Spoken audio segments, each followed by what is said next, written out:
Kaya blinakmail ng isang kabit ang lalaking hiniwalayan siya at mas inuna ang legal wife. Ang suspect gumanti at ikinalat ang sex video ng mag-asawa. Nasa frontline ng balitang yan, si Brian Castillo.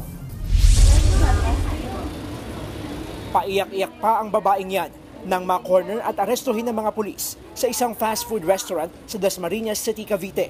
Nang blackmail siya online at ikinalat ang sex videos ng kanyang ex-boyfriend kasama ang legal nitong misis. Na-trigger daw kasi ang suspect nang makipaghiwalay ang lalaki sa kanya at mas pinili ang legal wife. Naging possessive na po yung babae, naging aggressive na po. Hindi maa-accept po ng mismong suspect ang nangyari, kaya po nagkaroon sila ng blackmailing. Nakuha ng suspect ang mga masiselang video at litrato ng mag-asawa nang minsang makuha niya ang cellphone ng lalaki.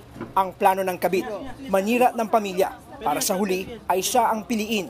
Sinend niya po itong mga explicit photos and videos dun sa mismong pamilya at sa stepdaughter po nung lalaki para po magkasira-sira yung pamilya at makipagbalikan po sa kanya. Pero ang lalaki, imbes na balikan ng kabit, ay dumulog sa mga pulis. Dito na naaresto ang babae. Mahaharap ang suspect sa reklamong grave coercion at paglabag sa Anti-Photo and Video Voyeurism Act at Safe Spaces Act na may kaugnayan sa Cybercrime Prevention Act.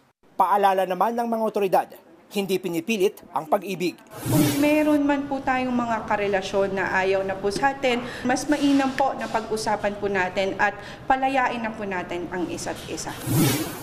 Nagbabalita mula sa frontline, Brian Castillo, News 5. Mga kapatid, Cheryl Cosim po, huwag maging huli at maging una sa lahat sa balitaan.